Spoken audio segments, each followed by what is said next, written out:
Hello and welcome to Orchids 365 on another fabulous care collab video in collaboration with the channels that I will have listed in my description. I'm excited about this care collab because this has become very quickly one of my favorite orchids to have and to care for here.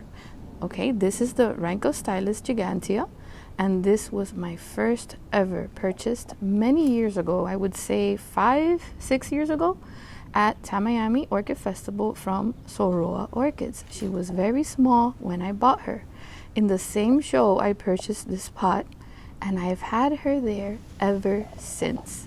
Now, as you can see, she should get strong sunlight, but not direct. She benefits more from diffused light because direct sunlight at noon can threaten to burn the plant. Strong air movement should be ensured at all times with these plants as they are vivacious. But what I did notice is that a lot of growers have it growing in media.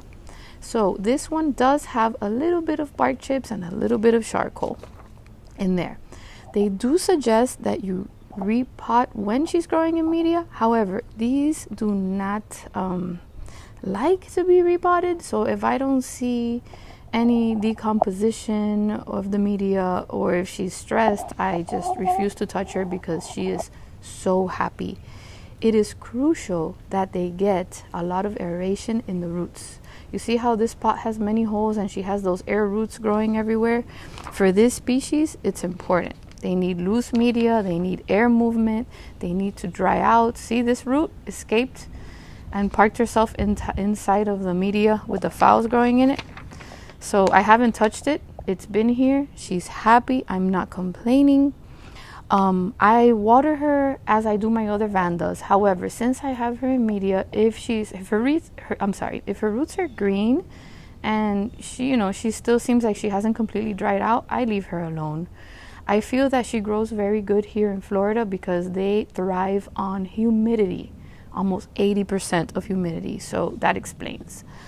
So I said the watering, I do fertilize her during active growth almost every week. When she has her rest period in the winter, it's very important. I mean, you can still fertilize. I don't fertilize her as much, that you water her less and that you let her dry out in between. So that's the thing with the watering, that she's vivacious but yet not as thirsty as other vandas that I do have in my collection. I do find she's very easy to grow.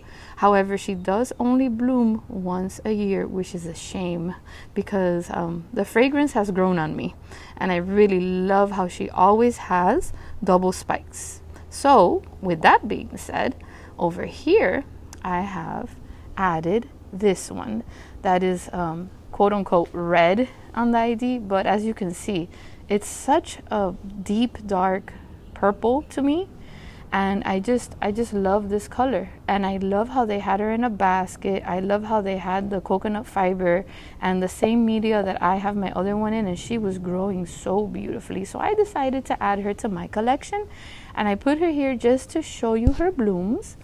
I do detect a fragrance, but for some reason my other one I detect a stronger fragrance. So I brought her here just to show you how beautiful her roots are and her foliage and everything. And this was my second one, and it probably won't be my last one. They have peach ones, they have pink ones, they have the alba. However, they can get pretty big and they only bloom once a year, so I can't go crazy adding them to my collection because of space. Because as you guys have seen in my other videos, I have vandas that do take up a lot of space. I hope that I have covered all the bases on growing this beautiful species. I am loving it. I hope you guys are safe. I wish you guys happy growing. Thank you again for joining me. Goodbye.